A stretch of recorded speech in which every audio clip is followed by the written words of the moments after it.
आप सभी का स्वागत है हमारे यूट्यूब रैंकर्स टीम चैनल पर। दोस्तों आज हम लेके आए हैं इतिहास की थर्ड क्लास में, और जिसमें आज हम डिस्कस करेंगे कि इतिहास में सिक्कों का प्रचलन किसके शासनकाल में कैसे कैसे सिक्कों का प्रचलन हुआ था। तो मैं आपसे रिक्वेस्ट करता हूं कि यदि आपने हमारे चैनल को अभी तक सब्सक्राइब और शेयर नहीं किया है तो हमारे चैनल को सब्सक्राइब करें, और यदि हमारी वीडियो पसंद आए तो शेयर और लाइक दोनों करें। तो स्टार्ट करते हैं। सबसे पहले हम जानते हैं कि सिक्कों के अध्ययन को क्या कहा जाता है। सिक्कों के अध्ययन को दोस्तों सिक्कों के अध्ययन कहते हैं न्यूमिस्मेटिक्स। क्या कहते हैं? न्यूमिस्मेटिक्स कहा जाता है। आई होप कि आपको समझ में आया होगा कि सिक्कों के अध्ययन क्या कहते हैं, न्यूमिस्मेटिक्स कहा जाता है। दूसरा पॉइंट है कि टेराकोटा का सिक्का, है जी लिखा हुआ दोस्तों, कांच का नहीं, टेराकोटा का सिक्का लिखा हुआ है। ये टेराकोटा का सिक्का जो चला था वो किसके काल में चला था? जो टेराकोटा का सिक्का चला था दोस्तों वो चला सिंधु सभ्यता के शासनकाल में चला था। जब सिंधु सभ्यता थी, जब हमारे सिंधु सभ्यता का प्रचलन हुआ था उस समय टेराकोटा के सिक्के चले थे। नेक्स्ट पॉइंट है कि पंचमार्क, आहट और पर्ण सिक्के कब चले थे? ये पंचमार्क, पर्ण और आहट सिक्के चले थे दोस्तों, ये मौर्य काल में चले थे। जब चंद्रगुप्त मौर्य ने शासन किया था तो उसने अपने शासनकाल में यानी मौर्य काल में अपने शासनकाल में 3 प्रकार के सिक्के चलाए थे। एक पंचमार्क और एक पर्ण और एक चला था आहट। इन 3 सिक्कों का प्रचलन दोस्तों मौर्य काल में हुआ था। आई होप कि आपको समझ में आया होगा कि पंचमार्क सिक्के, पर्ण और आहट सिक्के किसने चलाए थे। अब हम डिस्कस करते हैं कि टेराकोटा का सिक्का किसने चलाया था। अब हमारा तीसरा पॉइंट है कि सोने के सिक्के किसके काल में चले थे। सोने के सिक्के सबसे पहले दोस्तों यूनानी ही जो शासक आए थे उन्होंने सबसे पहले सोने के सिक्के चलाए थे।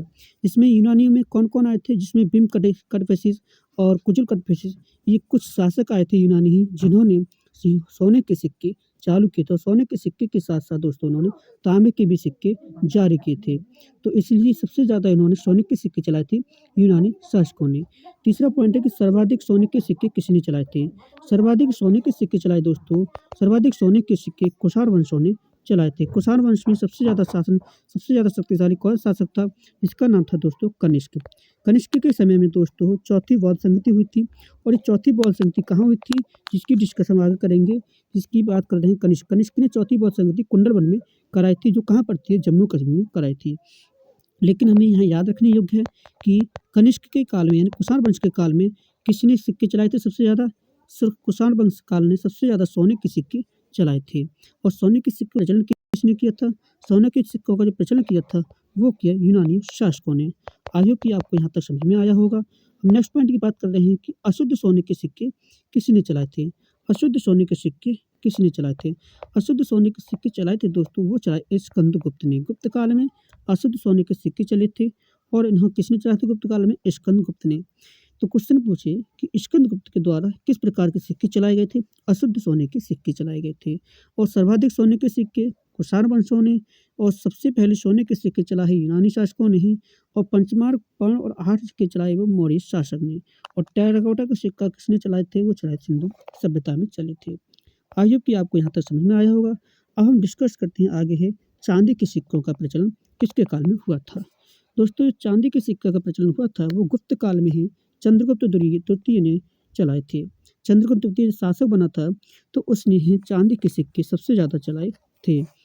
लेकिन आगे है जब गुप्त काल में ही जब समुद्रगुप्त आया था चंद्रगुप्त के पश्चात, तब उसने मयूर के सिक्के चलाए थे। मयूर एक सिक्का होता है, मयूर और कोड़ी और सर्फी ये सिक्के होते हैं। आप ये मत सोचना कि मयूर का मतलब मोर होता है, मोर नहीं, मयूर एक टाइप का सिक्का होता है जिसको किसने चलाया था दोस्तों? जिसको समुद्रगुप्त ने चलाया था। शीशे के सिक्के किसने चलाए थे? शीशे के सिक्के दोस्तों चलाए थे वो सातवाहन शासकों ने चलाए थे। आई होप कि आपको यहाँ तक समझ में आया होगा। शीशे के सिक्के किसने चलाए? सातवाहन शासकों ने चलाए थे। नेक्स्ट पॉइंट हमारा कि चमड़े के सिक्के किसने चलाए थे। चमड़े के सिक्के चलाए दोस्तों वो चलाए थे शिहाबुद्दीन ने, यानी हुमायूं के शासनकाल में है, यानी ही मुगल काल में हुमायूं ने है शीशे के सिक्के हुमायूं के काल में चमड़े के सिक्के चलाए थे। किसने चलाए थे? हुमायूं ने चलाए थे। अगला पॉइंट है कि असरफी और दाम, ये तीनों सिक्के किसने चलाए थे। असरफी और दाम सिक्के चलाए थे दोस्तों वो शेर शाह के द्वारा चलाए गए थे। किसके द्वारा चलाए गए थे? ये शेर शाह के द्वारा चलाए गए थे। शेर शाह ने असरफी, दाम और रुपये का सिक्के चलाए थे। लेकिन उसने दाम के और जो रुपये का अनुपात रखा था दोस्तों वो 1:64 रखा था। कितना रखा है? 1:64 रखा था। आई होप कि आपको यहाँ तक समझ में आया होगा। कि ही शेरशाह ने कितने सिक्के चलाए और कितना अनुपात रखा था दाम और रुपया में। अब हम नेक्स्ट पॉइंट की बात कर रहे हैं अभिलेख। अभिलेखों के बारे में बात कर रहे हैं कि अभिलेख कौन कौन से अभिलेख क्या क्या कहते हैं। पहला अभिलेख कहता है कि अगले अभिलेख वे होते हैं जो स्तंभ पर लिखे होते हैं। स्तंभ जो स्तंभ होता है वो अभिलेख कहलाता है। आपको समझ में आया कि स्तंभ कौन से होते हैं, अभिलेख कहलाते हैं। जिसमें शिलान्यास पत्थरों पर लिखे होते हैं। देखा होगा कि पत्थर होते हैं जो रोड का निर्माण कहते हैं, उनको हम अभिलेख कहते हैं। नेक्स्ट पॉइंट है कि अभिलेखों में जो लिपि होती है वो किस प्रकार की होती है, वो होती है दोस्तों भाव चित्रात्मक लिपि होती है। भाव चित्रात्मक मतलब कि हम अभिलेखों को पढ़कर के ही उसके भाव को पता लगाते हैं कि ये अभिलेख किसने चलाया है। उसमें नाम भी लिखा होता है, लेकिन अभिलेख कोई बोलता थोड़ी हमें, अभिलेख नहीं बोलता है नहीं कुछ। कहने का मतलब अभिलेखों को उस पर लिख कर के ही भाव से पता चल जाता है कि ये अभिलेख, ये रोड किसके निर्माण में किसने कराया था। नेक्स्ट पॉइंट लिखा हुआ है कि अभिलेखों की भाषा निम्न प्रकार की होती है। अभिलेखों की जो भाषा थी दोस्तों उस समय वो निम्न टाइप की थी। सबसे पहले कौन सी, ब्राह्मणी भाषा। ये ब्राह्मणी भाषा जो थी दोस्तों वो बाएं से दाएं लिखी जाती थी। बाएं से दाएं का मतलब इस हिसाब से इधर को लिखी जाती थी जिस हिसाब से हम लिखते हैं। वो किस प्रकार की भाषा लिखी जाती है, ब्राह्मणी लिपि। नेक्स्ट पॉइंट है कि खरोष्टी लिपि क्या होती है। ये लिपि जो होती है दोस्तों ये दाएं से बाएं लिखी जाती थी, इस हिसाब से इधर से इधर को लिखी जाती थी, इधर से इधर को, वो कहलाते हैं हम खरोष्टी लिपि।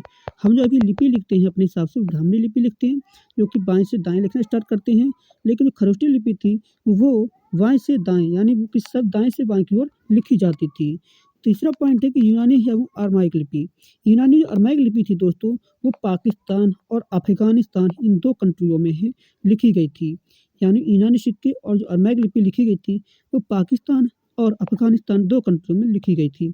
आई होप कि आपको यहाँ तक समझ में आया होगा कि ये अभिलेखों की लिपि कौन सी थी, अभिलेखों की भाषा निम्न प्रकार की कौन सी थी और अभिलेख क्या होते हैं। अब हम नेक्स्ट पॉइंट की बात करते हैं कि अभिलेखों को सबसे पहले पढ़ने से है जानकारी किसे मिली थी। एक व्यक्ति थे जेम्स प्रिसेप जिन्हें है 1837 में जेम्स प्रिसेप को हो अभिलेख से पढ़ने के लिए सफलता मिली थी।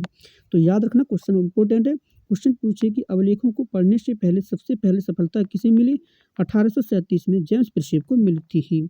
अभिलेख निम्न प्रकार के थे, जैसे सबसे पहले बोगाज अभिलेख।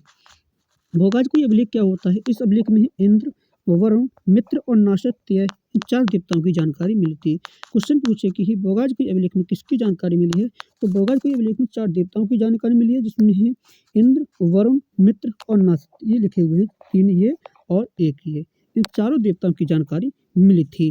नेक्स्ट पॉइंट बात करते हैं कि हाथी गुम्फा अभिलेख। हाथी गुम्फा अभिलेख में किसकी जानकारी मिली, हाथी गुम्फा अभिलेख में दोस्तों हो इसमें भारत की जानकारी मिली थी। सबसे पहला पॉइंट क्या हाथी गुम्फा में कि भारत की जानकारी मिली। और इस अभिलेख में दोस्तों कलिंग नरेश खारवेल की जानकारी मिली थी। जो कलिंग के जो राजा थे नरेश खारवेल उनकी जानकारी मिली थी। आयोग की आपको समझ में आया होगा बोगाज अभिलेख क्या होते हैं, हाथी गुम्फा अभिलेख क्या होते हैं। अब हम नेक्स्ट पॉइंट की बात करते हैं कि जूनागढ़ अभिलेख कहाँ क्या क्या मिला था, जूनागढ़ अभिलेख में क्या मिले थे। सबसे पहले हम बात कर रहे हैं कि जूनागढ़ अभिलेख को जो जानकारी मिली है दोस्तों वो उसमें रुद्रदामन, अशोक, चंद्रगुप्त और मौर्य से संबंधित जानकारी मिली है। यानी जो जूनागढ़ अभिलेख मिला था हमें, जो गुजरात में जूनागढ़ पड़ता है जिसको जनमत संग्रहालय के माध्यम से मिलाया गया था जूनागढ़ को, वहाँ पर एक अभिलेख मिला था और उस अभिलेख में ही 4 जगह की जानकारी मिली थी जिसमें रुद्रदामन की जानकारी और अशोक की जानकारी और चंद्रगुप्त की जानकारी, द्वितीय की जानकारी और जिसमें है की चंद्रगुप्त मौर्य की जानकारी मिली थी। किनकी, 3 जन की जानकारी मिली, रुद्रदामन, अशोक और चंद्रगुप्त की। नोट पॉइंट में लिखा हुआ है कि जूनागढ़ अभिलेख कहाँ मिला था, गुजरात में था। कहाँ से मिला, गुजरात से मिला। अगला है हमारा चौथा अभिलेख ऐहोल अभिलेख। ऐहोल अभिलेख, इस अभिलेख में हमें है पुलकेशिन द्वितीय की जानकारी मिली थी। पुलकेशिन द्वितीय की किस अभिलेख में जानकारी मिली, ऐहोल अभिलेख में लिखा हुआ है। अगला पॉइंट है कि भीतरी स्तंभ अभिलेख क्या होता है। भीतरी स्तंभ अभिलेख में किस किस की जानकारी मिली थी। देखो दोस्तों भीतरी स्तंभ अभिलेख की बात जो हम कर रहे हैं इसमें है भीतरी स्तंभ अभिलेख में गुप्तकालीन स्कंदगुप्त की जानकारी मिली थी। जो गुप्त वंश में जो स्कंदगुप्त शासक थे उसकी जानकारी हमें भीतरी स्तंभ अभिलेख से मिली है कि स्कंदगुप्त का शासक कब से कब तक रहा था और उसने शासक कहाँ से कहाँ तक किया था। इसके इसमें पूरे इंट्रोडक्शन की जानकारी मिली थी। आई होप कि आपको यहाँ तक समझ में आया होगा कि स्कंदगुप्त की जानकारी किस अभिलेख में मिली है, भीतरी स्तंभ अभिलेख में, जिसमें उसके परिचय और हुंडों के आक्रमण की जानकारी मिलती है। हुंडों का आक्रमण सबसे पहले हुआ तब वो स्कंदगुप्त के शासनकाल में हुआ था। हुंड क्या, हुंड एक मनुष्य जाति थी उसमें जो हुंडों पर जो आक्रमण करती थी भारत पर। अगला पॉइंट है नोट पॉइंट में लिखे हुए कि गरुड़ स्तंभ अभिलेख से इसे क्या मिला है। इसको हम गरुड़ स्तंभ अभिलेख को हेलियोडोरस स्तंभ अभिलेख भी कहते हैं। हेलियोडोरस स्तंभ अभिलेख भी कहते हैं। अगला पॉइंट है कि अभिलेखों का अध्ययन क्या कहलाता है दोस्तों? अभिलेखों का अध्ययन एपिग्राफी कहलाता है। जिस प्रकार सिक्कों का अध्ययन न्यूमिस्मेटिक्स कहलाता है, उसी प्रकार अभिलेखों का अध्ययन एपिग्राफी कहलाता है। अगला पॉइंट है तीसरा कि अभिलेख में है तिथियां व जानकारी मिलती थी। अभिलेखों से क्या मिलती है? अभिलेखों से दोस्तों जो मिलती है हमें अभिलेख व प्राचीन तिथियों की जानकारी पैलियोग्राफी कहलाती है। यानी ही ओनली अभिलेखों का अध्ययन एपिग्राफी कहलाता है, लेकिन अभिलेखों के साथ साथ प्राचीन तिथियों की और उनकी जानकारी प्राप्त करना पैलियोग्राफी कहलाता है। क्वेश्चन अगर पूछे खाली ओनली अगर क्वेश्चन पूछे आपसे कि ही अभिलेखों का अध्ययन क्या कहलाता है, एपिग्राफी होगा। और अभिलेखों के साथ साथ प्राचीन तिथियों की बात करेंगे, अभिलेखों के साथ साथ प्राचीन तिथियों की जानकारी क्या कहलाती है, पैलियोग्राफी कहलाता है। आई होप कि आपको यहाँ तक समझ में आया होगा कि भीतरी स्तंभ अभिलेख, गरुड़ स्तंभ अभिलेख, भोगाज अभिलेख क्या होते हैं, इनमें क्या क्या मिला था। अब हम नेक्स्ट पॉइंट की बात कर रहे हैं कि हमारे भारत में कौन कौन से विदेशी यात्री आए थे। तो सबसे पहले हम बात कर रहे हैं यूनानियों से। जो यूनानी जो लेखक आए थे, यूनानी जो विदेशी यात्री आए थे उनके बारे में। यूनानी और रोमन लेखक सबसे पहले यही आए थे हमारे भारत में। तो सबसे पहले जो भारत में आया था दोस्तों, टैसियस नाम का एक यात्री आया था। कौन आया था? टैसियस। टैसियस कौन था? यूनानी और रोमन लेखक था। नेक्स्ट पॉइंट लिखा हुआ है कि भारत में आने वाला दूसरे यात्री जो था वो था कौन? हेरोडोटस। हेरोडोटस से पहले जिसने हमारी हिस्टोरी का पुस्तक लिखी है, उससे पहले ही टैसियस आ चुका था। लेकिन हेरोडोटस आने के पश्चात इसको इन्होंने क्या किया कि इन्होंने वर्णन किया था, पूरी एक पुस्तक लिखी थी भारत में घूम करके, जिसका नाम दिया था हिस्टोरिका। और जिसको हम जो पढ़ रहे हैं सब्जेक्ट इतिहास, वो इसी की देन है। नेक्स्ट पॉइंट की बात कर रहे हैं कि सिकंदर के साथ आने वाला विदेशी यात्री कौन था। सिकंदर एक ईरान से यूनानी था। तो इसके साथ जो विदेशी यात्री आए थे वो निरियाकस और अरिस्टोबुलिस थे। निरियाकस और अरिस्टोबुलिस ये दो जो व्यक्ति थे, विदेशी यात्री थे, वो सिकंदर के साथ भारत में आए थे। निरियाकस था और अरिस्टोबुलिस। अब हम बात कर रहे हैं नेक्स्ट कौन सा विदेशी यात्री आया था? मेगास्थनीज। मेगास्थनीज भी दोस्तों एक यूनानी ही यात्री था। लेकिन मेगास्थनीज जो आया है वो था चंद्रगुप्त मौर्य के शासनकाल में ही भारत आया था। जब चंद्रगुप्त मौर्य शासन कर रहा था तब उसका विवाह किससे हो गया? सिकंदर से। उसका विवाह हो गया सेल्यूकस निकेटर से। लेकिन ठीक है, लेकिन जब विवाह हो गया उसकी बेटी से, तो मेगास्थनीज को क्या हुआ, इसको ये चंद्रगुप्त के दरबार में छोड़ गया और इसको राजदूत के रूप में स्वीकार किया गया था। इसने एक पुस्तक लिखी थी इंडिका। कौन सी लिखी? इंडिका। इंडिका नाम की पुस्तक लिखी दोस्तों मेगास्थनीज लिखी है। तो सबसे पहले याद रखना कि मेगास्थनीज किसके दरबार में आया? चंद्रगुप्त मौर्य के दरबार में आया था। कौन सी पुस्तक लिखी थी उसने? पुस्तक इंडिका। इंडिका किसकी? मेगास्थनीज की। आयु की आपको यहाँ तक समझ में आया हो मेगास्थनीज के बारे में। नेक्स्ट पॉइंट की बात कर रहे हैं डाइमेकस। डाइमेकस किसके दरबार में आया था? बिंदुसार के दरबार में आया था। किसके दरबार में आया? बिंदुसार के शासनकाल में आया था डाइमेकस। पांचवें हमारा अगला है टॉलमी। टॉलमी किसके शासनकाल में आया था? टॉलमी जो आया था लेकिन इसमें है ज्योग्राफी नाम की पुस्तक लिखी थी। आयु की आपको यहाँ तक समझ में आया होगा कि टॉलमी ने कौन सी पुस्तक लिखी? ज्योग्राफी नाम की पुस्तक लिखी थी। फिर उसके पश्चात प्लेनी आए थे जिसने है नेचुरल ऑफ हिस्ट्री ही पुस्तक लिखी थी। इसने कौन सी लिखी? नेचुरल ऑफ हिस्ट्री यानी प्राकृतिक इतिहास इसने पुस्तक लिखी थी। आयु की आपको यहाँ तक समझ में आया होगा कि मैक्स किसके शासनकाल में आया? चंद्रगुप्त मौर्य के शासनकाल में आया था। और उसके बाद डाइमेकस किसके शासनकाल में आया? बिंदुसार के दरबार में। और टॉलमी ने कौन सी पुस्तक लिखी थी? ज्योग्राफी। प्लिनी की नेचुरल ऑफ हिस्टोरिका है। आयु की आपको यहाँ तक समझ में आया। अब बात कर रहे हैं चीनी लेखक। तो चीनी लेखक कौन कौन आए थे चीनी से, यानी चीनी का मतलब चाइना की तरफ से। इसमें सबसे पहले दोस्तों जो आया था वो आया फाहियान। कौन आया था? फाहियान आया था। फाहियान किसके दरबार में आया? चंद्रगुप्त द्वितीय के दरबार में आया था। और उसने एक पुस्तक लिखी थी फोक्यू की। कौन सी लिखी? फोक्यू की। जो फोक्यू की जो पुस्तक लिखी दोस्तों वो लिखी थी ही फोक्यू की पुस्तक जो लिखी ही वो किसने लिखी दोस्तों? फाहियान ने। फाहियान किसके दरबार में आया? चंद्रगुप्त द्वितीय के दरबार में आया था। अगला नेक्स्ट जो हमारा दरबारी है वो हैंसोंग। हैंसोंग जो आया विदेशी यात्री, वो आया हर्षवर्धन के शासनकाल में, और इसने एक पुस्तक लिखी थी ही, इसका नाम है शी यू की। यू की किसकी पुस्तक है? हर्षवर्धन की। हर्षवर्धन किस हैंसोंग की। हैंसोंग किसके दरबार में आया था? हर्षवर्धन के शासनकाल में आया था। आयोग की आपको हैंसोंग ने कौन सी पुस्तक लिखी दोस्तों? हैंसोंग ने लिखी सीयू की। किसके दरबार में आया था? ये हर्षवर्धन के शासनकाल में आया था। नेक्स्ट लिखा हुआ है दोस्तों कि कौन आया था? इत्सिंग। इसके इत्सिंग कब आया था? 7वीं शताब्दी में आया था। क्वेश्चन ये पूछता है कि इत्सिंग भारत कौन सी शताब्दी में आया था? कौन सी में आया? ये 7वीं शताब्दी में आया था। अगले हैं हमारे है विदेशी यात्री अरबी। अरब की मतलब अरबी कंट्री से कौन कौन आए थे? सबसे पहले आया सुलेमान, और सुलेमान ने इसने ही सबसे पहले भारत की जानकारी दी थी ही। उसके पश्चात आया अल मसूदी। अल मसूदी ने एक भारत की खोज नामक पुस्तक लिखी थी। कौन सी पुस्तक लिखी उसने है? अल मसूदी ने भारत की खोज नाम की पुस्तक लिखी थी। क्वेश्चन पूछे अगर कि भारत की खोज पुस्तक किसने लिखी थी?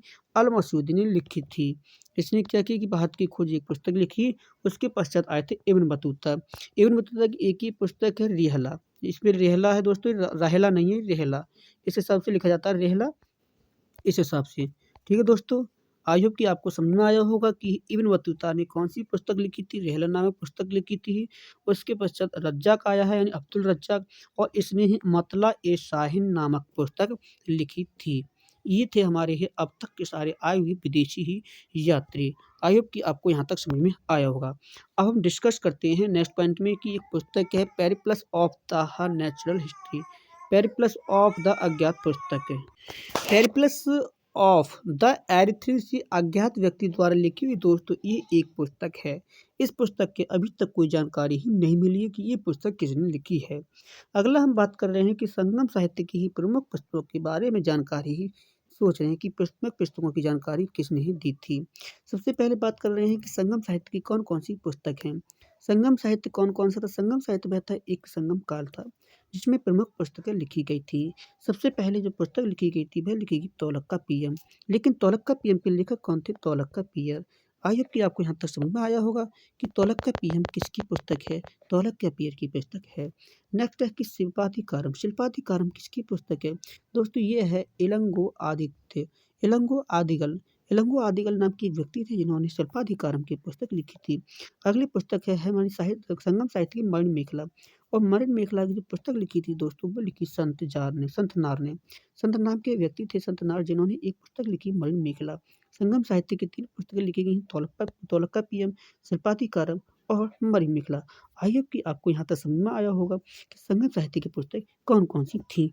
अब बात कर रहे हैं नेक्स्ट पॉइंट की। नेक्स्ट पॉइंट है कि कौटिल्य के द्वारा लिखी हुई कौन कौन सी पुस्तकें हैं। कौटिल्य किसे कहते हैं दोस्तों? कौटिल्य के लिखे द्वारा गई एक पुस्तक है अर्थशास्त्र। कौटिल्य कहते हैं हम विष्णुगुप्त, और विष्णुगुप्त कहते हैं हम किसको? विष्णुगुप्त कहते हैं हम अर्थशास्त्र के लिखे हुए, इन्हें कहते हैं चाणक्य। चाणक्य को तो आप जानते हो, चाणक्य की दुनिया ही नाम जानती है। कहते हैं चाणक्य की नीति को जानता कौन है?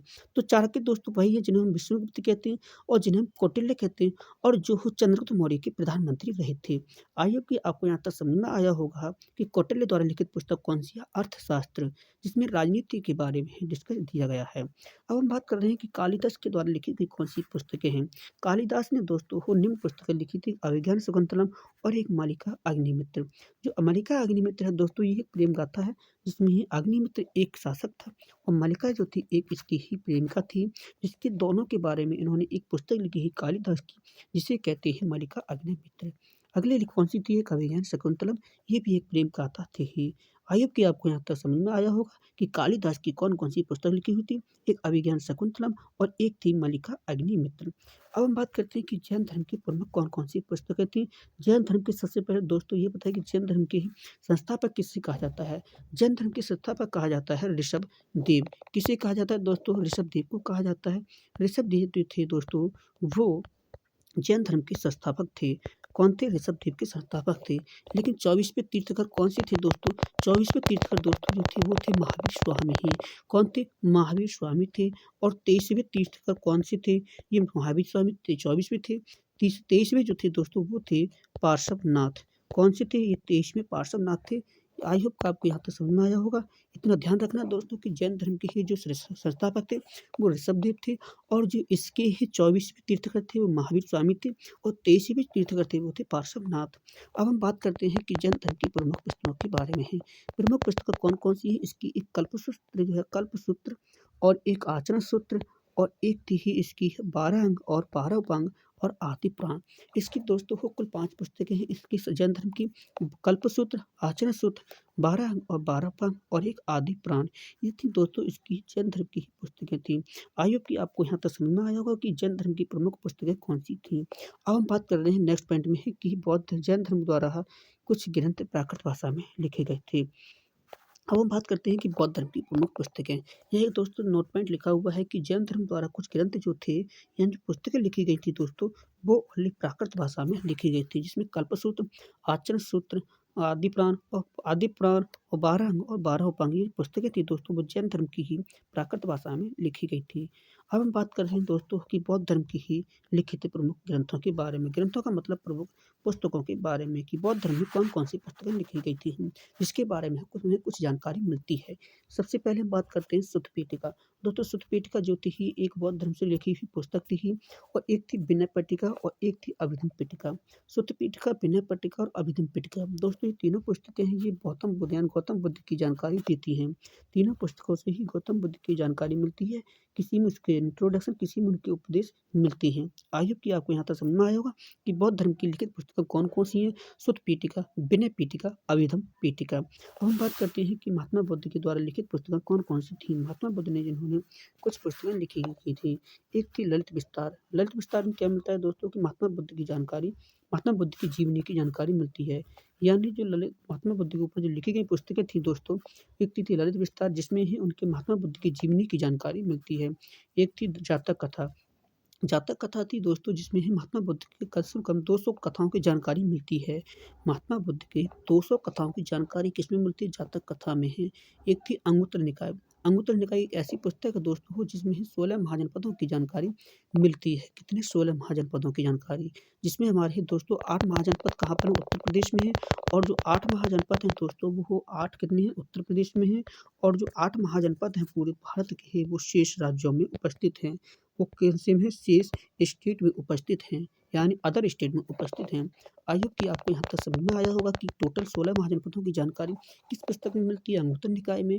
महात्मा बुद्ध की 200 से अधिक कथाओं की जानकारी जातक कथा में, और महात्मा बुद्ध की जीवनी की जानकारी किसमें मिलती है? ललित विस्तार में। आई होप कि आपको यहाँ तक समझ में आया होगा। अब हम अगले पॉइंट की बात कर रहे हैं वेद, कि वेद कितने होते हैं, क्या क्या कहलाते हैं। हम पहले बात कर रहे हैं कि वेद में दोस्तों सबसे पहले वेदों को जो सर्वप्रथम कहते हैं उन्हें त्रिवेद कहते थे उस समय।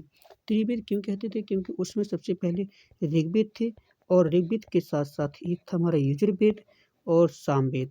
कौन कौन सी थी दोस्तों? एक सामवेद और एक था हमारा यजुर्वेद। एक था दोस्तों हमारा यजुर्वेद, एक था हमारा यजुर्वेद, और इन 3 वेदों को दोस्तों उस समय है त्रिवेद के नाम से जाना था। लेकिन बाद में एक बना था अथर्ववेद। अथर्ववेद जो था दोस्तों, अथर्ववेद अथर्ववेद जो था दोस्तों वो बाद को चौथा वेद अंतिम रूप से आया था। तो सबसे पहले क्वेश्चन की यहीं से बात कर लेते हैं कि सबसे प्राचीन वेद कौन सा है? ऋग्वेद है। और नया वेद कौन सा है? अथर्ववेद है। यानी जो अभी ही नया वेद बना है वो अथर्ववेद था, और सबसे प्राचीन वेद है ऋग्वेद था। आई होप कि आपको यहाँ तक समझ में आया होगा। अब हम बात कर रहे हैं नेक्स्ट पॉइंट की, कि सबसे प्राचीन वेद कौन सा? ऋग्वेद। और सबसे नवीनतम वेद कौन सा है? अथर्ववेद। आई होप कि आपको यहाँ तक समझ में आया था। अब हम बात कर रहे हैं कि ऋग्वेद के ही पढ़ने वाले, इन वेदों के पढ़ने वाले उपवेद क्या क्या कहलाते हैं। तो सबसे पहले हम बात कर रहे हैं कि ऋग्वेद, सामवेद, यजुर्वेद और अथर्ववेद। दोस्तों ये हमारे 4 वेद होते हैं, लेकिन 4 वेदों के उपवेद होते हैं। ऋग्वेद का होता है आयुर्वेद। याद है कैसे रखेंगे कि ऋग्वेद में आयु से संबंधित जानकारी दी जाती है तो आयुर्वेद होगा। सामवेद में क्या होता है? सामवेद में संगीत होती है। संगीत 2 प्रकार के होते हैं, गद्य और पद्य। तो इसको हम इसका जो उपवेद होता है यानी गद्य का गंधर्व वेद। यजुर्वेद में क्या होता है दोस्तों? यजुर्वेद में होता है धनुष यानी युद्ध बलि के बारे में जानकारी मिलती है, तो इसलिए इसे उपवेद होता है धनुर्वेद। अथर्ववेद में हमें जादू टोना की जानकारी मिलती है। जादू टोना इस सभी के तो उसको बोलते हैं, यानी औषधि के बारे में शिल्प वेद। ये आयु की आपको यहाँ तक समझ में आया होगा कि उपवेद कैसे होते हैं, इसके क्या क्या हैं। अब बात कर रहे हैं उपवेद, यानी उपवेदों के पढ़ने वालों को क्या कहते हैं, किस किसने क्या लिखे थे। आयुर्वेद में ही सबसे पहले आयुर्वेद के रचयिता थे दोस्तों प्रजापति थे, और गंधर्व वेद के जो रचयिता थे वो थे नारद, और धनुर्वेद के जो रचयिता थे वो थे विश्वामित्र, और शिल्प वेद के रचयिता थे दोस्तों विश्वकर्मा। हाँ, आई होप कि आपको यहाँ तक समझ में आया। आयुर्वेद के कौन? प्रजापति ही, गंधर्व वेद के नारद, और धनुर्वेद के शिल्प विश्वामित्र, और शिल्प वेद के विश्वकर्मा। इसी प्रकार से बात कर रहे हैं कि ऋग्वेद किसने लिखा? ऋग्वेद लिखा दोस्तों होत ने, और उद्गथम लिखा था सामवेद ने, और अथर्ववेद लिखा यजुर्वेद ने, और ब्रह्मा लिखा दोस्तों हो अथर्ववेद ने। ब्रह्मा ने क्या लिखा था? अथर्ववेद। अथर्ववेद ने क्या लिखा था? यजुर्वेद। और अर्थगाथा ने क्या लिखा? सामवेद। और होत ने क्या लिखा? ऋग्वेद। यानी ही इनको हम कहते हैं ये थे हमारे ऋग्वेद, उपवेद और रचयिता। आयु कि आपको यहाँ तक समझ में आया होगा। अब हम दोस्तों कल नेक्स्ट क्लास करेंगे जिसमें हम पढ़ेंगे ऋग्वेद, सामवेद, यजुर्वेद और अथर्ववेद में है क्या क्या विस्तार से लिखा गया है। यदि आपको हमारी वीडियो पसंद आई हो, तो आप हमारी वीडियो को लाइक करें और सब्सक्राइब करें, और अभी तक चैनल सब्सक्राइब नहीं किया है तो सब्सक्राइब करें। जय हिंद।